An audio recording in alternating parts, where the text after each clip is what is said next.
제가 설교 할 때 혹은 글을 쓸 때 오늘 설교 마지막 단락에도 나온 것처럼 리얼리티라는 단어를 종종 사용합니다. 리얼리티. 이게 우리나라 말로 정확하게 번역은 좀 어려워요. 현실성, 현실, 실제, 그렇게도 여러 가지로 표현할 수 있습니다. 그 언어라는 게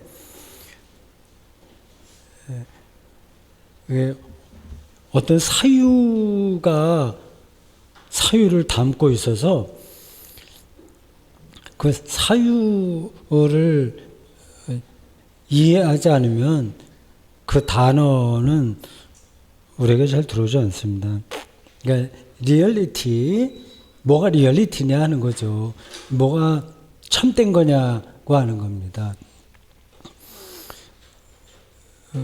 과정 철학에서는 리얼리티를 프로세스라고 얘기를 해요.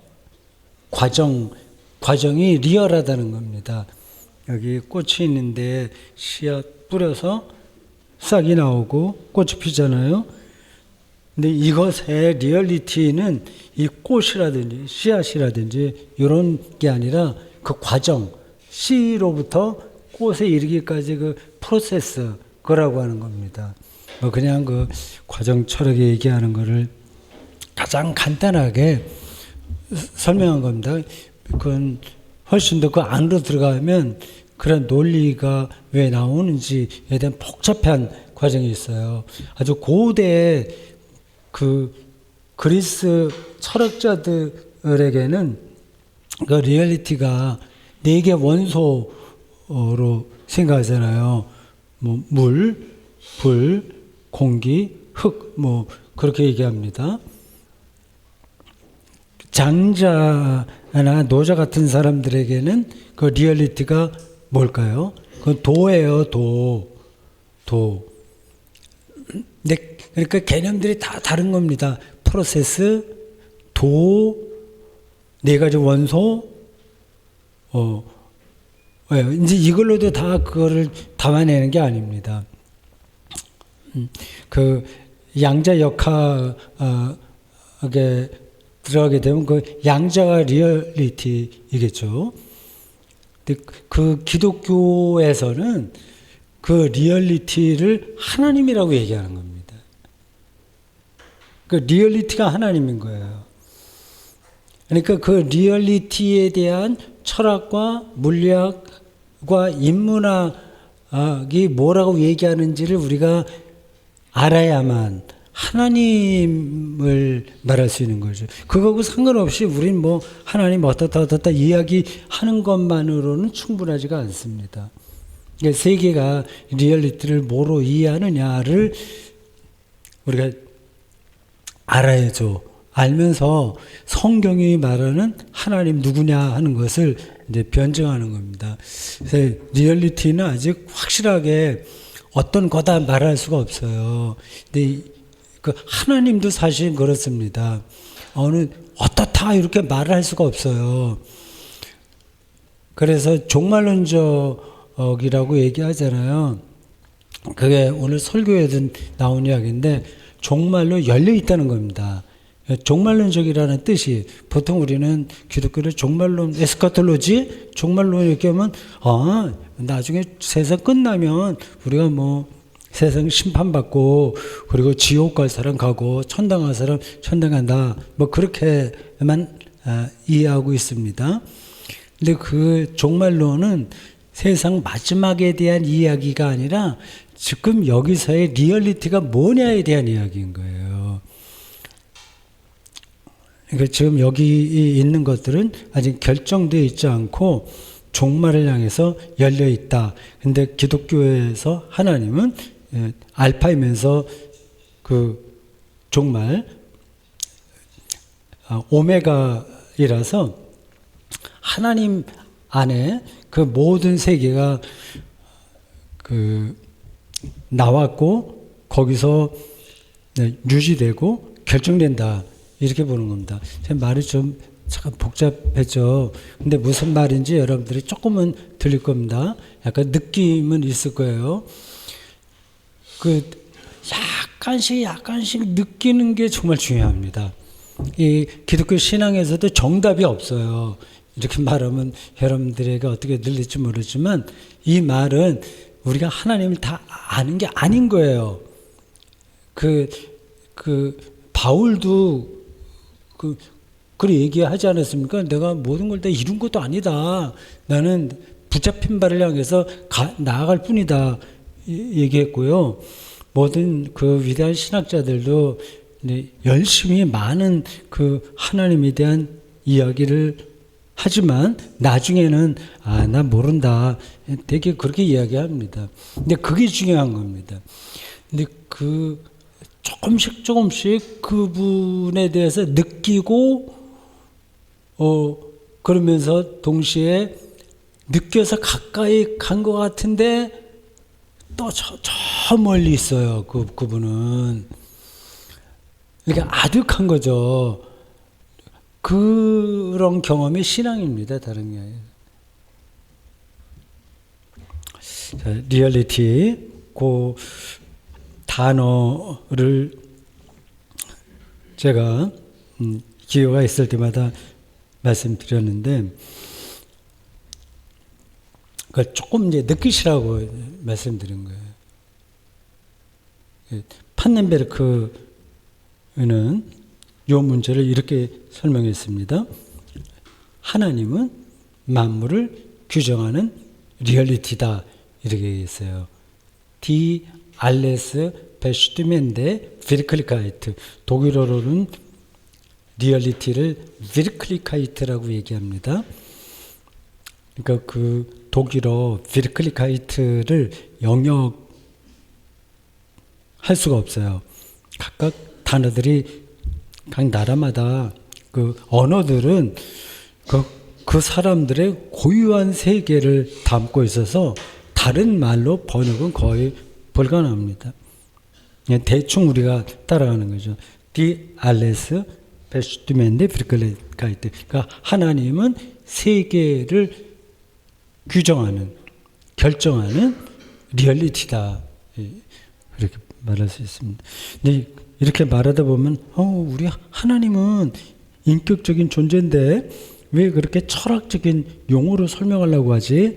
그런 생각이 들 겁니다. 그건 또 이제 다른 문제예요.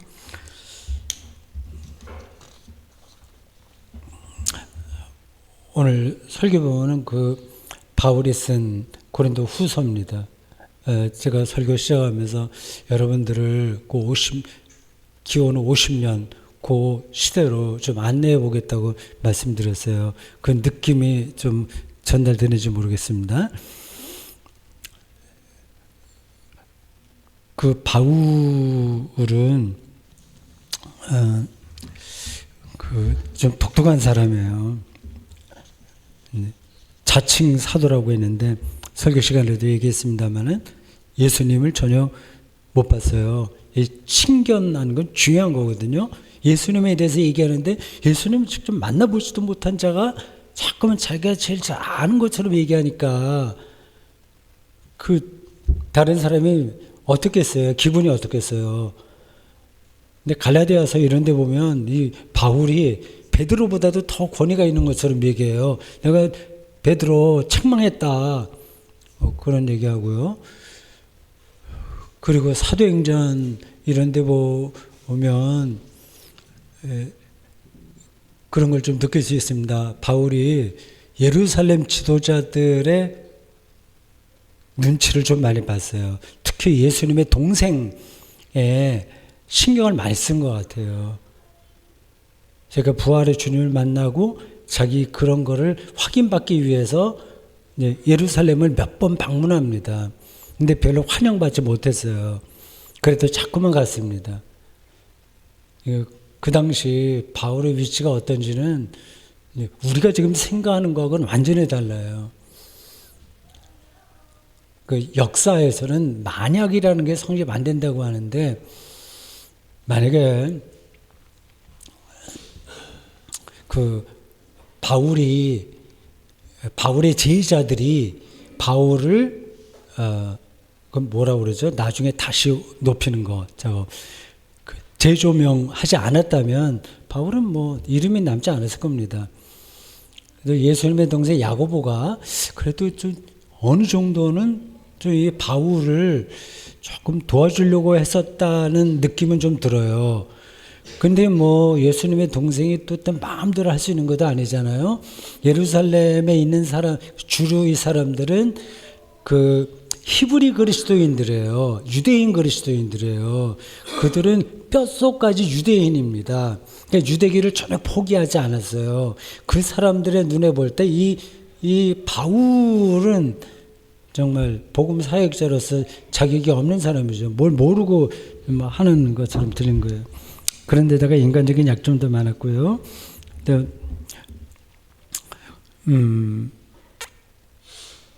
일단 외모가 시원치 않았고요. 그건 뭐 자기가 직접 쓴 거니까 그렇게 얘기해요. 그리고 대단히 병약했다고 해요. 그래서 사도행전에 보면 그분의 3차에 걸친 전도 여행이 나오는데 그를 쓴 사람을 누가라고 우리가 보통 얘기하잖아요. 의사 누가라고 얘기합니다. 그러니까 주치의라고 보통 얘기합니다. 근데 이 사도행전도 그거를 누가 처음부터 끝까지 그 제자들과 바울의 그 일대기를 그렇게 기록한 건 아니에요. 모든 것들은 다 구전이에요. 구전된 것들이 뭐 없어지기도 하고 들어오기도 하고 그런데 이 바울의 특별한 어떤 제자가 있었던 것 같아요. 그건 누군지는 모릅니다. 사도행전을 기록한 사람일 텐데 그 사람이 이제 바울을 새롭게 초기 그리스도교의 지도자로 올린 거죠. 그게 받아들여진 겁니다. 일단 뭐 바울이 쓴 편지가 많이 있었으니까 뭐 그럴 가능성이 있었던 거죠.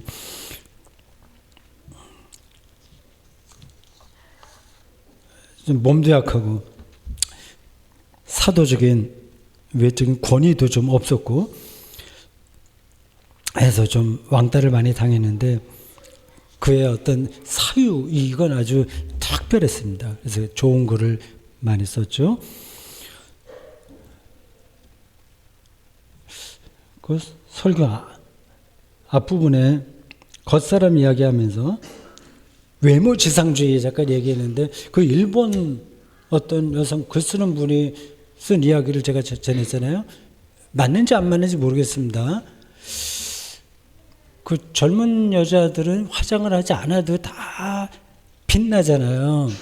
네, 우리나라 여대생들은 뭐 화장을 많이 한다고 그러네요.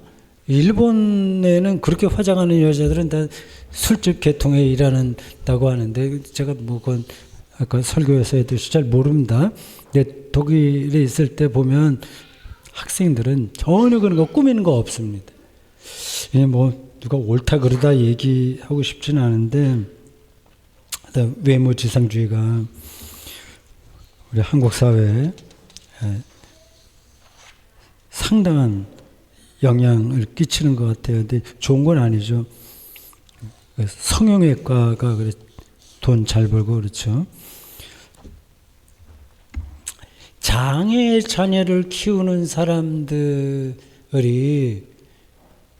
그걸 정말 힘들 수도 있는데 근데 그의 영혼 속에 어떤 사랑 어떤 특별한 것이 가득 채워지면 자기 자녀가 장애라고 하는 사실에 상관없이 어떤 특별한 생명에 대한 경험을 한다. 제가 말을 했어요. 제가 아직 그러한 자리에 있어 보지 않아서 그렇게 말하면서도 조심스럽습니다. 정 목사 네가 한번 그렇게 한번 당해봐.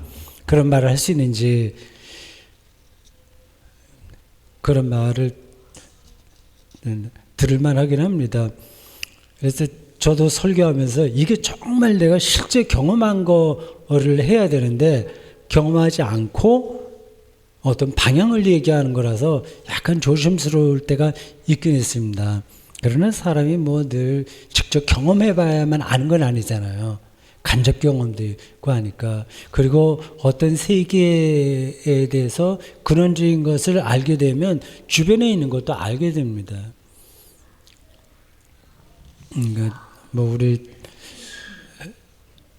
딸 둘은 뭐 장애가 아니니까 뭐 그렇게 크게 신경 쓸 건 아닌데, 그러면 앞으로 어떤 일이 저에게 그런 일로 다가올 수 있을까요?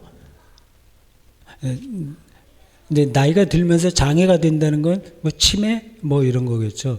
뭐 내가 치매된다면 그건 뭐 나 스스로니까 그건 얼마든지 받아들일 수 있는 거고요. 근데 아내가 만약에 그렇게 됐을 때 조금 치매가 아니라 좀 심하게 치매가 이렇게 걸린다면 계속 내가 돌봐야 되잖아요. 그건 아직 열려 있는 거예요. 계속 24시간 침대에 누워 있어야 되고 모든 걸 수발해야 되는 그런 상황이 돼도 내가 그럼 이제 뭐 다른 걸 하지 말아야지. 테니스장 가지 말아야 되고 아무것도 하지 말고 이 사람이 거기서 어떻게 숨을 쉬고 있는지 그것만 보고 살아야 된단 말이에요. 그게 가능할까? 가능하긴 하죠. 제가 보기엔 그거 가능합니다. 우리가 다른 데 미련이 많아서 다른 걸 더 할 수 있는데 요게 있어서 그런데, 삶이라고 하는 게 이 정해진 어떤 모범 답안이 있는 게 아닙니다. 어떤 걸 해야지 행복한 게 아닌 거예요. 이게 다르게 비유적으로 얘기하면 뭐 동물들 말이에요. 뭐 도둑, 뭐 길고양이로 살기도 되고 뭐 여러 가지 멋진 동물들도 살 수도 있는데 지렁이처럼 살아도 되는 거예요. 지렁이는 땅 속에서 살아요. 그리고 세계를 보지 못해요. 이 촉감으로만 느껴요. 그래도 그 지렁이에게 생명 충만이 있는 겁니다. 그걸 전제하지 않으면 하나님 신앙은 성립이 안 되는 거예요. 하나님이 그렇게 창조하시고 세계가 이렇게 돌아가는 거란 말이에요. 그러니까 우리의 운명이 지렁이처럼 돼도 괜찮다. 그건 그렇게 되어보지 못했기 때문에 막 걸어다니고 날아다니고 그런 것만 생각하기 때문에 지렁이의 실존이 좀 불쌍하다 이렇게 생각되지만 그렇지 않습니다. 그 안으로 들어가게 되면.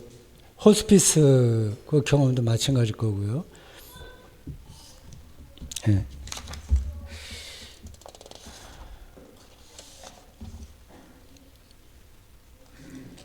invisible reality라는 단어가 설교 시간에 나왔습니다. 보이지 않는 리얼리티. 하나님이 바로 그런 분인 거죠.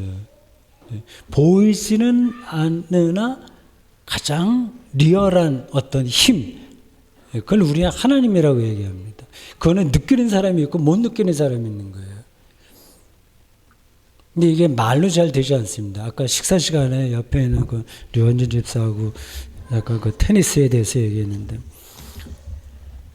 요즘 이제 71살이잖아요. 그래서 이렇게 막 뛰고 테니스 할 날이 뭐 넉넉 잡아서 10년 정도 생각을 하는데, 여태까지는 어떤 대회 같은 데를 나가지 않았어요. 여태까지. 그 젊었을 때 목회할 때도 되게 그 젊었을 때에는 그 테니스 대회를 토요일하고 주일날 합니다. 그러니까 목사가 토요일하고 주일은 안 되잖아요. 그래서 아예 그건 접어두고 안 했는데, 근데 시니어가 되니까 시니어 대회는 주중에 합니다. 그래서 80 되기 전까지 10년 동안 열심히 그 대회 한번 나가보려고 합니다. 지난번에 부산시장 배 타기 시니어 대회 나가서 70대로 나왔거든요. 그래서 16강까지 했고 처음 나간 거예요. 그런 대회는 6월 하순경인가 중순 하순경에 대구시장기 배가 또 있어요. 그걸 가야 되냐 말아야 되냐 지금 내가 좀 생각 중입니다. 아직 감기가 완전히 낫질 않았어요. 지난번 울진 그 이제 영천 대표로 나왔고 울진 그리고 군위 대회도 나갔었고 그다음에 그 부산 갔다 왔고 그리고 포항에는 교류전 지난 수요일날 갔다 왔고 열심히 그렇게 하고 있어요. 예, 제가 여기 다샘교회 설교 목사 주보 준비하고 설교 목사로 지장이 되지 않는 한도 안에서 테니스를 해볼까 합니다. 그 테니스 얘기하다가 뭐 얘기했냐면 잘난 척하면서 요즘 유집사 내 말 들어봐. 요즘 내가 이 테니스 라켓의 무게를 느끼기 시작했다. 그 말은 그 전에는 그냥 치는 거예요. 폼 이렇게 자세를 잡고 그냥 힘으로 치는 거예요. 근데 그래도 치는 거죠. 치는 거는. 근데 이 테니스 라켓의 무게를 예민하게 느낀다는 거는 그 공하고 맞는 순간을 더 예민하게 느끼는 겁니다. 그게 말로 안 되는 거예요. 절대 그거 해결이 안 됩니다. 우리 김정근 집사도 명심해 들어요. 지금 40살, 41살인가 2살인데 앞으로 한 3, 40년 쳐야 되는데 처음부터 그거 잘 해야 됩니다. 그 큰 차이가 있어요. 그러니까 하나님 이런 그 인비지블 리얼리티 혹은 낱말 뜻이야 모르는 게 보이죠. 그러나 그걸 느끼는 건 다른 문제예요. 그럼 어떻게 그걸 느끼냐? 그 이제 타고난 사람도 있어요. 음악성을 타고난 사람이 있듯이. 근데 보통은 타고나지 못하거든요. 그런 사람은 공부를 해야 되는 거예요. 정확한 공부를 하는 거예요.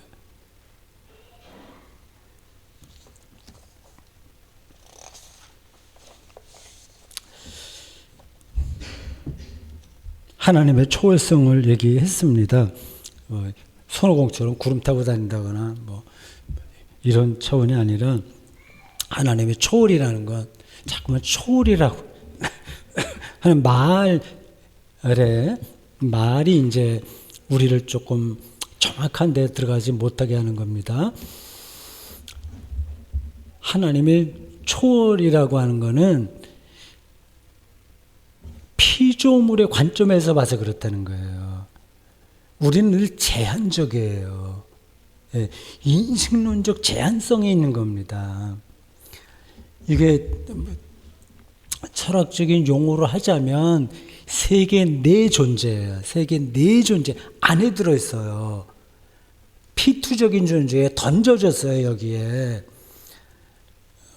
그래서 이 시간과 공간으로 지금 작동하는 이 세계에 꽉 묶여 있는 겁니다. 이 밖에 안 보이는 거예요. 그러니까 운물 안에 들어가 있는 거지. 사람들 그런 말들 우리가 좀 듣긴 합니다. 그렇다고 하는 거다 하는데 그게 어떤 사태인지는 잘 느끼지 못합니다. 아는 게 많으니까 사람들은. 내가 안다고 생각하니까. 그게 아는 게 아니라니까요. 아는 게 아닌 게 아니라 부분적으로만 아는 겁니다. 부분적으로만. 음악도 그렇고 모든 것들의 사실입니다. 마치 과학도 그렇고요. 다른 때도 얘기했잖아요. 정말 물리학, 화학 그 세계에 들어간 사람들은 자기가 모른다는 것이 또 확인되는 것뿐이에요. 이게 이상합니다. 이 세계가. 이 세계가 정말 이상해요. 마술과 같은 세계예요. 근데 좀 뭘 잘 모르는 사람들은 자기가 아는 거를 다 아는 걸로 생각하고 이걸로 모든 걸 재단해 버리려고 하는 겁니다. 근데 그런 생각들을 그런 사고방식을 깨주는 게 철학이에요. 이 세계의 존재, 이 안에 들어와 있어서 이 세계의 실체를 우리가 경험하기 힘들어요. 뭐 그런 얘기 있죠. 어쩌 우리가 사는 세계가 가상현실 아닌가? 뭐 그런 얘기 하잖아요. 가상현실은 아니나 그 말이 말하려고 하는 어떤 세계는 틀린 건 아닌 거예요.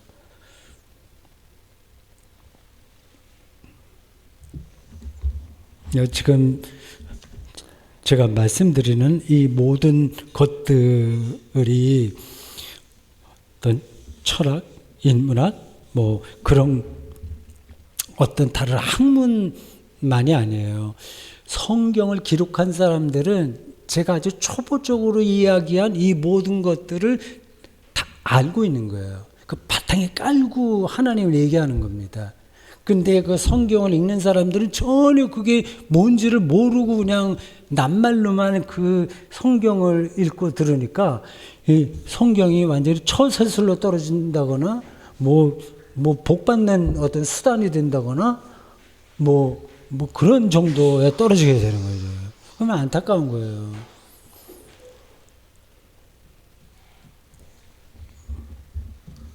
예, 우리가 인식론적 한계 안에 들어있다는 것을 과학도 이야기하고 그 성경은 진작부터 다 얘기하고 있습니다. 인간을 피조물이라고 얘기하는 게 그 얘기. 사람 무시하는 게 아니에요. 그렇게 주어진 거예요. 근데 이게 완성되는 때를 이제 우리 기다리는 거죠.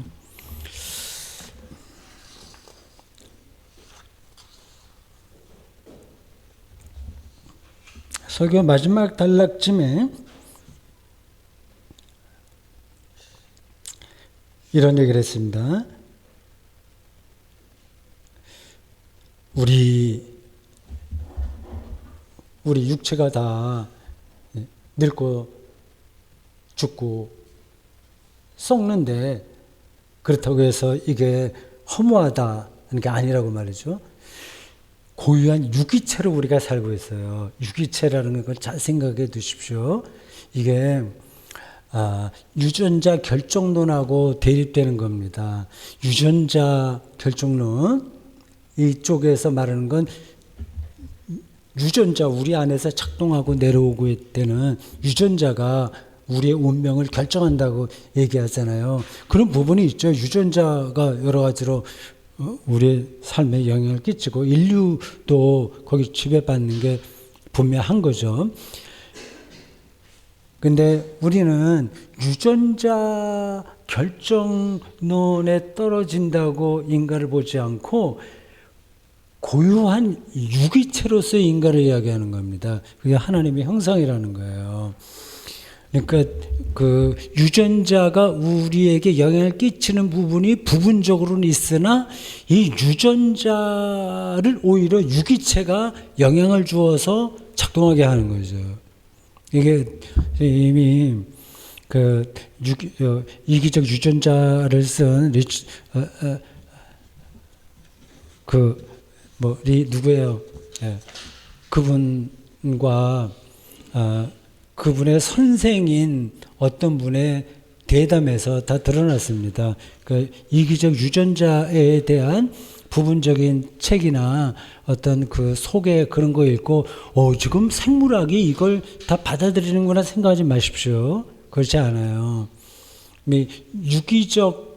유기체잖아요. 우리가 유전자도 있지만 이렇게 말을 해야 되겠네요. 이 부분 이 전체는 그러니까 토탈 전체는 이게 유기체예요. 전체는 그 부분의 집합이 아니다. 그렇게 생각하시면 됩니다. 근데 좀 실감나게 얘기하면 우리를 구성하고 있는 모든 세포, 원소라도 좋아요. 그걸 다 모아서 실험실 안에서 막 끓여서 화학적 변화를 일으키면 인간이 나오는 게 아닙니다. 이 유기적인 거는 그 부분적인 것을 다 긁어 모았다고 해서 되는 게 아니라 전혀 다른 어떤 그 힘들이 작용하는 거예요. 그걸 가리켜서 성경은 하나님께서 자기 형상대로 인간을 지으셨다 그렇게 표현하는 겁니다. 그러니까 지금 우리 몸이 썩고 죽고 병들고 해서 무의미하다는 게 아니라 이 진료, 원소 그런 것만으로가 아닌 유기초로서 종롱섭이라고 하는 퍼스널리티, 여러분도 각자 다 마찬가지예요. 각자가 그런 장막집이 무너지면 하늘에 있는 영원한 집이 기다린다는 그 문장이 가리키는 세계로 변화된다고 하는 겁니다. 그러나 아마 뭐 교회 밖에 있는 사람들은 뭐 별로 귀담아 듣지 않을 수 있어요. 세상에 귀담아 듣냐 안 듣냐 하는 거는 중요하기도 하고 중요하지 않기도 합니다. 그리스도교가 유대교로부터 내려온 지금까지의 모든 역사는 지금 세계 과학과 철학이 얘기하는 것에서 흔들리지 않습니다. 여러분들 걱정하지 않으셔도 돼요. 문제는 우리가 과연 그리스도교의 세계를 정말 알고 있느냐에 있어요.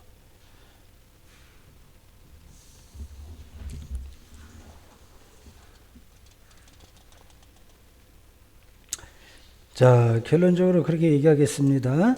하늘에 있는 영원한 집이라는 이 표현이 어떤 사람들에게는 동화처럼 들릴지 모르나 사실은 이 세계는 동화와 같다고 보는 게 더 옳습니다. 아직까지 우리에게 다 밝혀지지 않은 그 미래를 향해서 이 세계가 열리고 있어요. 그러니까 이 하늘에 있는 영원한 집을 뭐 내가 죽어서 천당 간다 그런 차원이 아니라 오늘 이 우리의 일상의 은폐 방식으로 이미 들어와 있는 종말에 완성될 미래의 생명 이렇게 생각하시면 되겠습니다. 이런 표현이 좀 막연한가요?